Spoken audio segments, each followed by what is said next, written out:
It's the amazing Rico Brogna podcast with your host, Evan Roberts. Good morning, good evening, good morning, good evening. A late night West Coast New York Met game that ends in victory. Welcome to Rico Brogna. We'll be doing these Ricos after each of these three games against the Arizona Diamondbacks. We're almost treating this series like it's a playoff series, like it's very, very special. So we'll give you instant reactions after each game. If you're watching or listening live, it's well after midnight, and it was well worth it because the New York Mets, for the most part, gave us a stress-free victory over the hottest team in baseball, the Arizona Diamondbacks, a Diamondback team that is never out of a game, a Diamondback team that scores more runs than any team in Major League Baseball, and a Diamondback team that had won 6 games in a row. Let's go through a lot of the positives. Number one, this team does deserve credit for their ability to bounce back. We obviously saw that very early in the season when they started 0-5. But even recently, they've taken some brutal losses. Some losses that maybe we all claim is the worst loss of the year. Sometime later, when this season is over, we'll have a better discussion on what truly was the worst loss of the season. But in the moment, they have suffered some gut punches. And it does seem like this team responds every single time. They were able to do that against Arizona on this Tuesday night for a combination of reasons. Number one, Sean Manaea. Whether it's following the lead of Chris Sale and changing his arm angle, whether it's just health, whether it's comfort, whatever it is, Sean Manaea has been absolutely outstanding really for the last month. And it probably is related to the Chris Sale arm angle change that he made because we've seen a complete difference in this guy. He has pitched like a true ace. He's gone deep into games. He's getting tons of swing and misses. He's not walking a lot of guys. He's been utterly brilliant. And I thought in this game, he set the tone right out of the gate. Struck out the first 2 batters he faced and really never faced any kind of danger. I mean, what kind of danger did he face? He gave up a leadoff hit to Josh Bell in the second inning, then very promptly got the next 3 guys out. So one thing that will help you recover from a brutal loss is a great pitching performance. And for the first 6 innings of this game, Sean Manaea was utterly brilliant. Number 2, the offense. Now, we've seen this a lot this year, and I'm not saying this in any kind of complaining way. I'm just making an observation. This offense sometimes only really gives you one big inning, which it gave you when it broke the game open in the 5th inning. But before that, Pete Alonso. Pete Alonso has been criticized by me and many for the season that he's had. First pitch, 2nd inning, got a fastball right down the middle from Brandon Fat. I know it's not pronounced Fat. It's just anytime I see this guy's name, from when he was a prospect a few years ago to pitching in the postseason last year, I have a mental block. I can't actually give you the correct pronunciation. I think it's Fat. Like, it's not fat, it's Fat. Like you're a Bostonian. And I love writing his name down on a scorecard. PF. Hold on, I gotta make sure I'm right about this. PFAADT. But Brandon Fat threw a first pitch fastball right down the middle of Pete Alonso, and he hit the crap out of it. But that's not the only thing the Mets did well. And I want to give them their proper credit. In that very same inning, the Arizona Diamondbacks played crappy defense. There was a comebacker off the bat of Tyrone Taylor. Brandon Pfaadt threw the ball to try to get the lead runner at second base, and it just plopped off of the glove of Kevin Newman. And so it gave the Mets this really good opportunity with 1st and 3rd, 1 out. But that doesn't mean you're going to score just because you have 1st and 3rd, 1 out. And Jeff McNeil hit a ground ball that off the bat I thought had a chance to be turned for an inning-ending kind of back-breaking double play. But McNeil busted it down the line. And I thought that run was very, very important. You kind of know going into a game against Arizona, as well as Manaea's pitched, that you need every single run you can get. So I thought it was very important that they were able to tack on that second run because the Arizona Diamondbacks were giving that to the Mets. The bad defense created that opportunity. On the other side of things, and I tweeted about this because it was very frustrating to me, again, when you're facing a team like Arizona as good offensively as they are, they've certainly proven that they're never out of a baseball game. Every scoring opportunity you need to take advantage of. And let this be a lesson for the next 2 games of this series. Every opportunity you got to take advantage of. So Francisco Lindor leads off the 3rd inning with a double. You have a runner on second and nobody out. And I'm certainly saying to myself, I'm saying it out loud, they got to get this run home.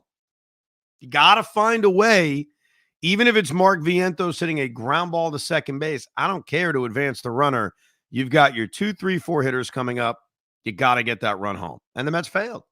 Mark Vientos struck out. Brandon Nimmo hit the ground ball to second base. At that point, it didn't matter. And Pete Alonso flied out to right field. And I admit I was very concerned at that point. As well as Manaea's pitching. Come on, you all know this. We all know this. Getting the 27 outs is difficult for this team. Even if your starting pitching is pitching well. Even if you've got your best relievers ready to go, like we saw on Sunday against San Diego. So every opportunity matters. And that was a missed opportunity by the Met offense. But to their credit, they took complete advantage of the fought Jordan Montgomery meltdown in the 5th inning of this game. Jeff McNeil, kudos to him. He's been a different hitter in the second half of the year, set the tone with the double. And then I thought, when you look at that 5th inning where the Mets scored 6 runs, the most important at-bat on a lot of levels was Francisco Alvarez picking up the RBI single right after. Now, obviously, the inning featured a lot of other things. Lindor had a hit. Vientos hit a smash to shortstop that got past Perdomo. Brandon Nimmo had a blue base hit. They got the sac fly by Jesse Winker. So there was a lot of little paper cuts in that inning that contributed to the 6 runs. But I think Alvarez's base hit was important for a myriad of reasons. Let's go through them. Number one, he was 0 for his last 17. The hope that we all had that Alvarez's game winner against the Orioles was going to somehow spark a renaissance or bring him back to what he was doing earlier this season just wasn't happening. He hasn't hit. So I think, getting a hit in a spot like that, which is a big spot. Let's not forget where we are in this game. It's a 2-0 game in the 5th inning. It's a big spot. You have a runner on second and nobody out. And I was thinking the same damn thing from 2 innings earlier. Just get that run home. I certainly didn't think it was going to turn into a huge inning, but Alvarez getting the hit to break himself out of the slump, and B, to really continue this inning. Instead of it just being an inning in which maybe they manufacture the run, maybe they get that 3rd run across, it allowed it to turn into a big inning. He also went the other way, which I think is when Francisco Alvarez is at his best. He is a very important cog for the last month and a few weeks of this season. Lindor's been incredible. He's been MVP-like over the last few months, but you're going to need other people to step up. We've all brought up Pete Alonso's name. Pete certainly did it in this game by hitting the home run in the 2nd inning, but another guy very much featured in that is Francisco Alvarez, and I thought that was very encouraging as he went the other way for that RBI single. And again, you hope that it gets him going. What I didn't understand from that 5th inning is Torey Lovullo goes to Jordan Montgomery. And I want to spend some time on Montgomery in a few minutes because I like to admit when I'm wrong. I don't always like to just say, see, I was right about that. I have no problem admitting when I was really, really wrong about something. And Jordan Montgomery will qualify, but we'll get to that in a few minutes. Montgomery comes into this game with the bases loaded and 2 outs. And on the very first pitch, hits Jeff McNeil. I think that's obvious to anybody that was watching the game, not named Emil Jimenez, the home plate umpire, who had an atrocious game. I can't wait to see his resume, the grading of Jimenez's calls behind the plate. He sucked for everybody. I mean, I'm certainly not whining like he screwed the Mets. I'm just saying he was bad. I mean, it was pretty painfully obvious for everybody to see. But one thing about replay, I love when they fix an obvious mistake. I think we all do. That's the purpose of replay. But sometimes, I saw this in the Yankee game the other day as well, there's such an egregious call that even though you know they're going to fix it, you wonder, what are you watching? The play in the Yankee game, for those that cross over and watch the Yankees, was the Austin Wells pickoff play at second base on Monday night. Mets were off watching every pitch of Yankee baseball. And they got it right eventually, but it's like, how the hell do you miss that? Jeff McNeil clearly gets hit on the foot And we all have to waste 65 seconds of our life because Emil Jimenez has his head up his derriere. They got it right. It turned into another run. But I wonder sometimes how that even happens. Like how you miss that. Now, let me spend a few minutes on Jordan Montgomery. And I'm not the only one, but I'll be the one to take the slings and arrows here. We spent so much time during the offseason talking about different free agent targets, guys the Mets should go after. And Jordan Montgomery was one of my personal favorites. I can't say that everybody who listens to the Rico or communicates with the Rico was high on Jordan Montgomery. A lot of you were, not everybody. But I looked at what Montgomery did last year with Texas and what he had done the last couple of years prior to that with St. Louis, really ever since the Yankees traded him. And I saw a guy that was emerging. Honestly, I saw a guy that was emerging and it was star. And he was a guy, more so than even Blake Snell, definitely more so than Blake Snell, that I wanted the Mets to go after. I thought it would have been a good move in the short term, and I thought it would have been a good move in the long term because I believe in him. And that's a good, solid middle of the rotation arm. Obviously missing a lot of time hurt him. I don't think there's any question about it.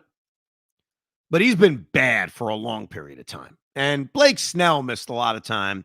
And Blake got off to a bad start, and he had his injuries. But I think now you look at Blake Snell, and we all see that he figured it out. Eventually, the excuse goes away. And eventually, it turns into, what the hell is wrong with him? And so the Mets, assuming things would have played out the same way, you never know, they dodged the bullet with Jordan Montgomery, and I got that one very, very wrong. I wanted the Mets to sign him, even when things kind of dipped into spring training. I thought he would have been a great addition. And to the credit of David Stearns, he has really hit it out of the ballpark with a lot of these short-term pitching additions, specifically Sean Manaea. Severino I loved. I made that very, very clear. Manaea was one of those shrug your shoulders, sure, why not? Not a terrible contract. We saw him pitch really well about 4 or 5 years ago. No problem. But when you look at how good Manaea has been and how just awful Jordan Montgomery has been, that is a great, great win for David Stearns here in the short term. And Manaea continues to pitch as well as he's pitched, as I pointed out, the clear star of the game. They tried to push Manaea a little bit. Got no problem with that. He's got a pitch count of 86 through 6 innings.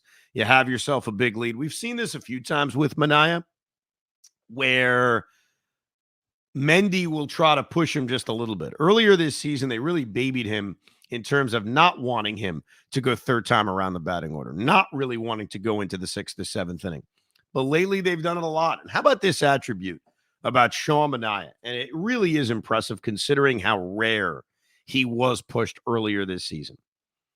This is the 5th time in his last 6 starts, really since the line of demarcation with his turnaround, which is July 30th against Minnesota, right after the Atlanta series, right after he watched Chris Sale and said, hey, let me make some tweaks to myself. So that is the line of demarcation on Manaea having a decent year, because it wasn't like he was having a bad year. He was just having a very solid back of the rotation kind of year. But since then, this is the 5th time in 6 starts that he has pitched into the 7th inning. Forget about just the results being great, and they've been very, very good. The innings, which was such a problem for this team earlier this season, and a problem with Manaea. Like, Manaea would pitch well, and maybe you get 5 out of him. The best you would ever see was 6 out of him. But here are his starts since the interaction with Chris Sale and the arm angle change that he made during that series. He made a start against the Yankees. That was prior to that. And he pitched 4 2/3 innings, allowed 2 runs, 4 walks, 3 hits. Didn't get a win. Mets won that game easily, 12-3. That was at Yankee Stadium. They blew him out. But here are his starts since then. 7 innings, no runs against the Twins, 11 strikeouts, 1 walk. 7 scoreless against the Cardinals, 10 strikeouts, no walks. Then you got the dud. The one dud was the Seattle game. 3 innings, 3 runs, 5 walks. Absolute dud. He bounces back against Miami with 7 innings, 3 runs, 4 strikeouts. Very solid start. Against the Orioles, 7 innings, 3 runs, 9 strikeouts. And then this start where the final line is not as good as he actually pitched. Remember, he had a shutout going into the 7th inning. Then he gives up the home run to Gurriel, eventually gives up the 2-run homer to Corbin Carroll. It counts. Just saying, it all happened at the end. 6 2/3 innings, 3 runs, 11 strikeouts, and no walks. The third time during this little stretch of 6 starts in which he has struck out double figures. And I think what is exciting, or at least what you're hopeful about, is the fact that since there is a change that he made, it's not just, hey, he's pitching well, it's random. Like there was an actual change in philosophy, change in arm angle, change in mechanics. You start to say to yourself, is this really him now? Is this the moment as a 32-year-old left-hander where it all clicks? I understand free agency is very complicated, and that is certainly something we will spend a lot of time talking about in November. Hopefully not too early in October, but we will talk about it. So I don't want to spend time on that, but more it's about the final stretch of this season. Can Sean Manaea be that ace? Can he continue to pitch on this kind of level? Because he's been amazing. The bullpen, I was never really worried, but it was more frustrating. And my worry wasn't about the game, because I wasn't worried about the game up 8-0 when Manaea gives up the 3 runs and then Reed Garrett gives up the infield hit in which he falls on his tuchus trying to field a comebacker.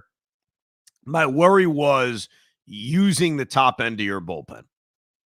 That was my worry. Like, is this game going to get close enough where we're going to see Dednell Nunez, or we're going to see Jose Budo again, or we're going to see, dare I say, Edwin Diaz?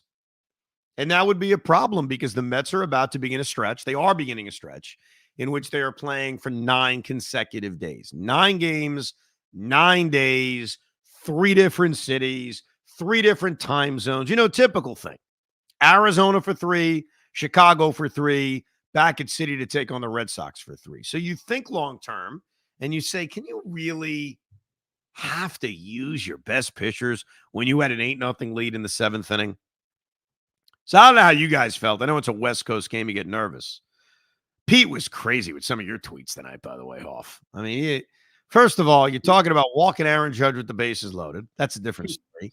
And then you're in a keeper league. You're in my keeper league. And I got Hoff tweeting, if Sean Manaea was in a keeper league, I'd be keeping him. Well, you're in a keeper league. Are you keeping Sean Manaea in a keeper league?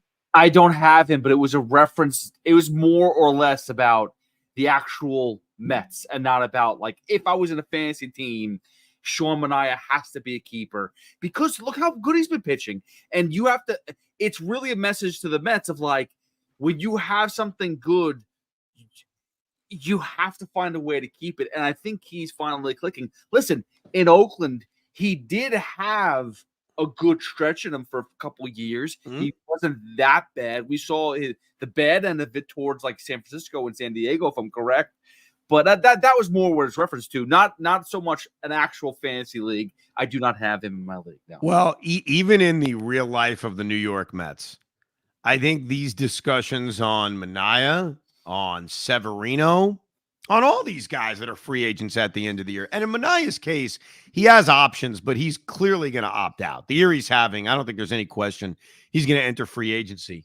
They're very, very complicated. And I guess I will give you this short answer before we get back to like this season. A lot of the decisions are going to be based on term length. I'm not comfortable at this point, unless your name is Corbin Burns or somehow Garrett Cole gets the free agency. I don't want to give a 5-year contract to really anybody. Let Jordan Montgomery even be a lesson in that, I was willing to go there with Montgomery. You were too. And look, he was so bad this season. He's in the bullpen. He's in the bullpen mopping up innings. And it doesn't mean his career is ruined by any stretch. Like Montgomery could absolutely bounce back next year. But it's a reminder that these long-term contracts with pitchers are dangerous. And to Stearns' credit, and maybe it's a model for the future, maybe this is the way you want to build a rotation. You want to build it with the young arms that you haven't developed, which are very important, and then signing pitchers to short-term deals and not, marrying yourself to a long-term deal. But Manaea is pitching well enough where let's be honest, a team may end up giving him a 4 or 5 year deal. It's on the table. And no, it is. And that's why it's like, then you have to think about, again, what the Mets are going to do next year. But that's for a different story, different day. Another thing I tweeted, and I don't know if you saw this one, but as the Mets were beating up on Brandon Fat, I just kept on going, wow, I didn't realize that the Arizona Diamondbacks had this great of a pitching staff. The Padres had an unbelievable pitching staff. And the Braves, I know that they have Chris Sale, but like I feel like everyone's overrating all these the teams that are in front of the Mets right now, the Diamondbacks, the Braves, and the Padres. They don't have these ace-like pitchers. I understand that they keep on winning games, but it's not like the Mets can't compete with them. It's not like the Mets can't. Their pitching staff is actually better. So, well, first of all, I think the Braves are very, very different. I think the Braves have an outstanding rotation. So I think they're on a different level. I'm just talking about starting pitching. I'm not talking about the lineups or anything like that. I think their rotation is on a very different level than the Diamondbacks. Look, the Arizona Diamondbacks have a higher team ERA than the Mets. They're not ahead of the Mets because of their pitching. They're ahead of the Mets because they're scoring, 5.4 runs per game. They've been a juggernaut offensively. I think what the Mets have shown us this season is that they can beat anybody. I mean, they've played well against Arizona. They're 3-2 now against the Diamondbacks. If they can win one of these next 2 games, they'll win the season series against Arizona. They won the season series against San Diego. They've played the Braves to pretty much even in their season series. Where the Mets have failed, and they just won 2 out of 3 against the Orioles. They're 4-0 against the Yankees. Like, we can do this all day. They have failed against some of the teams they're supposed to beat. It was like the story of 2022. And that's why, as depressing as it is to lose a series to Oakland or not be able to sweep Miami, that doesn't mean you aren't going to play well against good teams. But I will tell you something that bothers me. And I apologize if this doesn't bother anyone else. And if you think I'm raining on the parade of the Mets winning this really good, impressive win against Arizona. Because trust me, I'm happy the Mets won. I'm sitting up there all night. I'm scoring the game. I'm happy when they win. I'm in even a better mood because Emmanuel Barbari, the voice of the New York Yankees, advised me on a new pen that I used for my scorebook tonight, a Pilot G205, because I have pen issues with my book. And Emmanuel gave me this advice, and I even texted him. I said, bro, this pen is like, thank you. It's incredible. But here's what bothers me. And it didn't start to bother me until recently, and maybe this is just a sign that we're in a pennant race. The Braves are winning every night. And the Braves are winning sometimes before you're able to sit down.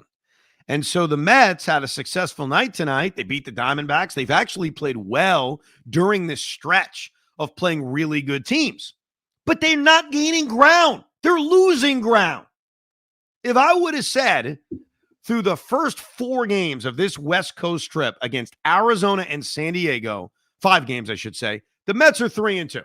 We'd all be ecstatic. We'd all say, great, 3-2. We got a split in San Diego, won the first game in Arizona. Let's go. I even said on the Rico not too long ago, I would be okay with 3-4 during the 7-game stretch. Obviously, that's not true anymore because they're 3-2.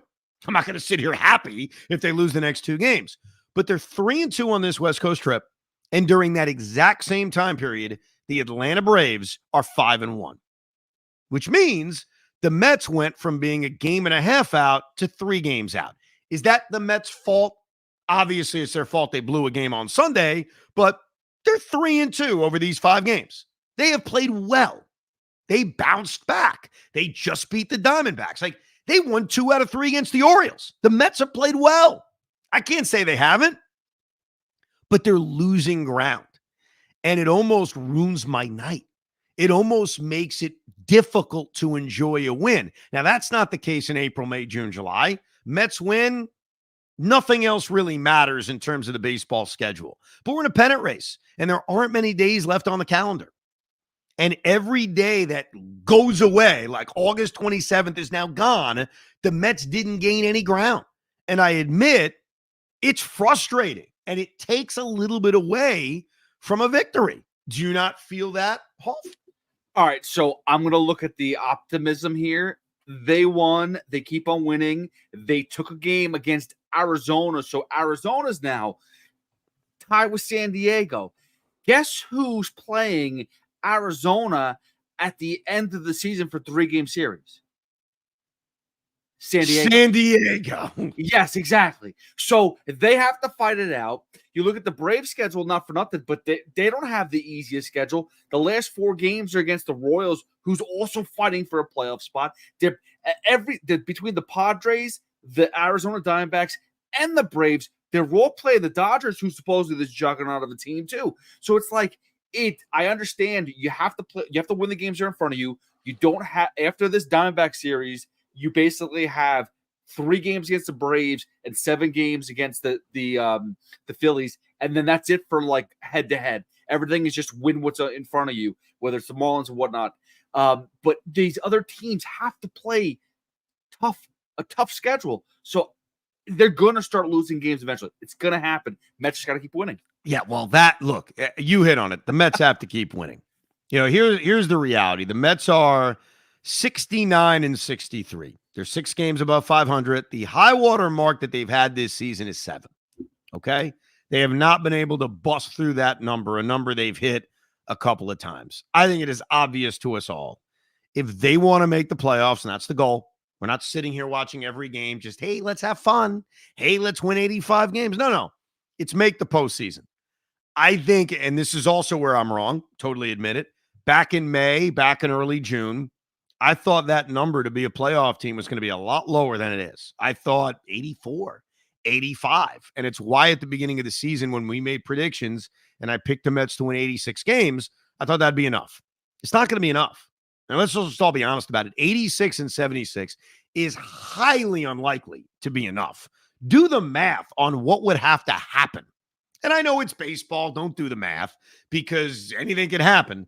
For the Braves to just finish with 86 wins, they would have to go 14-16. No one in their right mind thinks the Braves are going to do that. They haven't had an under 500 September since like 2017. They always finish strong. Arizona and San Diego, same thing. They'd have to finish well under 500. So that number to make the playoffs, if we're being reasonable, is probably 90. Like that's the number the Mets are going to have to hit. And to get to 90 wins, they're going to have to finish 18 games above 500. Right now, they're 6 games above 500. They've never been past 7. So it's all right in front of them, yes. But I think what has to happen is they're going to have to win a lot. They're going to have to win a lot. They're going to have to win more than I think any of us thought they were going to have to win, say, a month and a half ago. I love that they won tonight. I love that we all stayed up late having a good time. But I admit, when I saw that fraud franchise, the Minnesota Twins, give us the Fugazi comeback, tie the Braves up, and then get destroyed in the 10th inning, and then tease you again in the bottom of the 10th inning, I was pissed off. Because you can lay out the Padres, maybe they collapse. You can lay out the Diamondbacks. And look, the Mets may end up with the tiebreaker on both of those teams. They already have it on San Diego. If they can win one of these next 2 games, they'll have it on Arizona. It is highly unlikely the Mets are going to make up the 5.5 games on the San Diego Padres. It's even highly or unlikelier that they're going to make up the ground of 6 games on Arizona. So it's really about catching the Braves, and all the Braves do is get stronger as season goes on. And shame on me, shame on all of us. Austin Riley goes down, and it's like, you see, the Braves are damaged. You could take away Ozzie Albies. They did. You could take away Michael Harris for a month and a half. They did. You could take away Ronald Acuna Jr. for the entire season. They did. You could have Matt Olson suck for about 3 months this season. They did. Sean Murphy can miss time. They did. And the Braves find a way. Their pitching is very good. Iglesias is on another level, even though I think he gave up the game-tying hit. But still, he then pitched a very clean 9th inning. Like the Braves we're delusional if we think the Braves are just going to start playing mediocre baseball. They're not. And so it just means, it doesn't mean I'm giving up. It doesn't mean we're dead. It just means the Mets are going to have to play at a very, very high clip to make up this ground. That's really what's hitting me and what makes it frustrating that even when the Mets are winning and they're playing well and they're doing enough on this West Coast trip, you look over and you check out the schedule and you see what the Braves are doing. You see what the Padres are doing. And you're like, are you freaking kidding me? All right. I have an idea. we should write to the MLB, Manfred, and say, 6th wild card. yeah, we need an extra wild card. Shut up. And you hit up your buddy Craig Carton. He'll do it for you. Yes.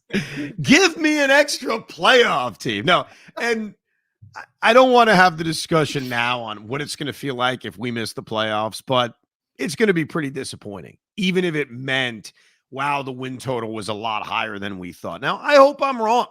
Now, the Braves have one more game against Minnesota. They've got another 4-game series with Philadelphia, and it looks like the Phillies are starting to figure things out. So maybe I'm wrong and things turn on a dime, but it is very frustrating that the Mets have had success really over the last week with this tough schedule, and they haven't gained any ground. Think about it.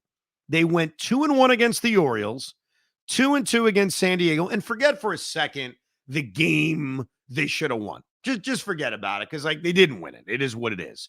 And I guess you could argue that maybe 2 of the Oriole games they could have lost. So put that aside. 2-1 against the Orioles, 2-2 against the Padres, 1-0 against the Diamondbacks. I mean, 5-3 over this 8-game stretch. I think all of us would have said that's fantastic, especially considering what had happened prior to that, losing 2 out of 3 to Oakland and winning 2 out of 3 against Miami, but losing that last game that felt like a killer loss. So just pray to the baseball gods that we get some help, because it's very frustrating. Congrats to Pete Alonso, by the way. I should mention that when he hit that home run in the second inning early in this game, he did tie Mike Piazza on the all-time home run list.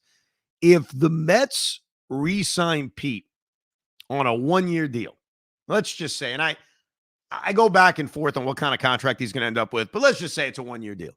He will become the all-time home run king in Met history. He would pass Darryl Strawberry, David Wright and Darryl Strawberry, and become the all-time home run king for the New York Mets by just having one more year.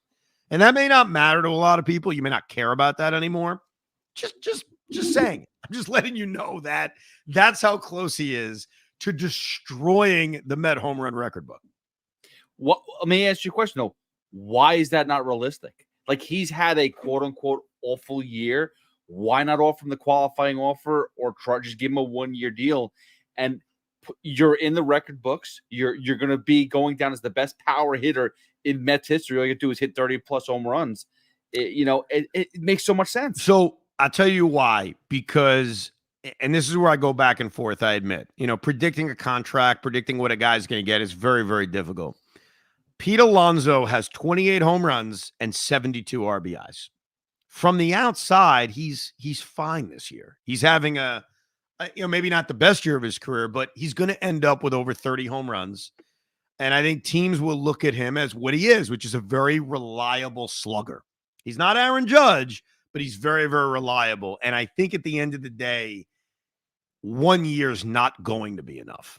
I thought maybe it would be, but all you need is one team to say, you know what, that's a reliable slugger. Let's give him 4 or 5 years and give him $25 million a year. Now, we could certainly argue the Mets should match that, and my opinion would be they should, but I don't know if he's going to have to take a 1-year deal. I don't know if he's going to have to accept the qualifying offer, because at the end of the day, we may be saying he's having a bad year. Is he really having a bad year? I mean, his overall production's okay. He may not be having a good enough year for all of us, but he's at 28 home runs. Him and Lindor having quite a chase for the Mets home run lead. Mark Vientos, man, if this guy was given an extra month, he would have had it. He has 21 home runs. Lindor is at 27. Pete is at 28. And Vientos is sitting at 21 home runs. That's where we're at right now. And how many doubles does Pete have? Because his double total has gone up too this year. What does he get, 30? Yeah. He destroyed last year's total. He passed last year's total, I think, like at the All-Star break. Something of that nature. 2 more games in this series. Again, if I'm ignoring the Atlanta Braves and I'm just being realistic, if you can split the next 2, you go 4-3 over this 7-game stretch against San Diego and Arizona, I think you'd say they do a good job.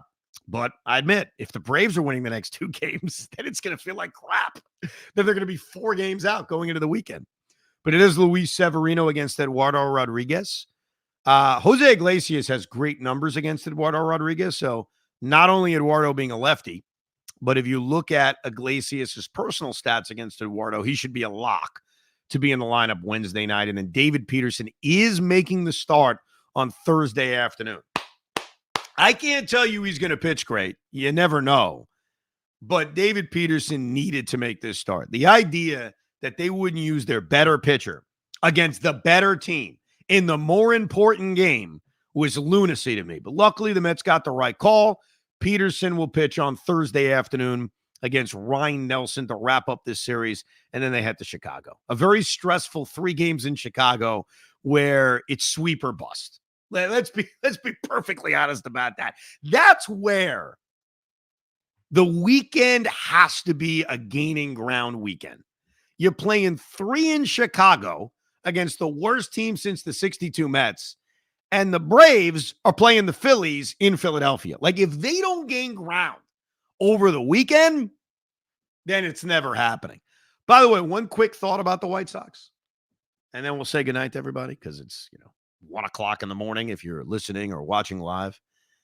I don't know why I was into the Tigers in 2003, but the Tigers in 2003 were challenging the 1962 Mets. And maybe it's because I just got laid off from my job, so I had a lot of free time. I was collecting, what's that? I got laid off. I was collecting unemployment. Unemployment, yeah. What the hell? I was collecting unemployment. So maybe that's why I had a lot of time on my hands. And it's funny. It's not funny. During that time, the economy wasn't doing well, so they extended unemployment benefits. So I was like lucky as hell. I had an extension on unemployment benefits. So I was watching way too much baseball, and I got into the Tigers' pursuit of the 62 Mets. They ended up finishing with 119 losses that year. Okay, so they were 1 loss away. They won 5 out of their last 6 games. The Tigers finished strong to avoid the 62 Mets. So I guess I have a morbid curiosity about how this all ends for the Chicago White Sox. They have been so horrendously bad, but let's just be honest with ourselves. That's a must-sweep series. If they don't sweep the White Sox, they win 2 out of 3, will be massively disappointed. Dare I say they lose the series to the White Sox. Yeah, it won't be pretty around here. But we appreciate you staying up late or waking up really early for a happy Mets win edition of Rico Brogna. We'll have another one after game 2 of this series, right after the game is over, within 5 minutes of the game ending. And then after the finale on Thursday afternoon, give us some time. That'll be a late night edition as well. I'm doing stuff. I'm probably going to be on DVR, but we will give you Ricos every single night this week as they continue their 3-game series against the Diamondbacks. Thank you very much for listening, subscribing to Rico Brogna. We hope you enjoyed this episode of the Rico Brogna podcast. It's amazing, isn't it? Make sure you download it now to keep it on you at all times.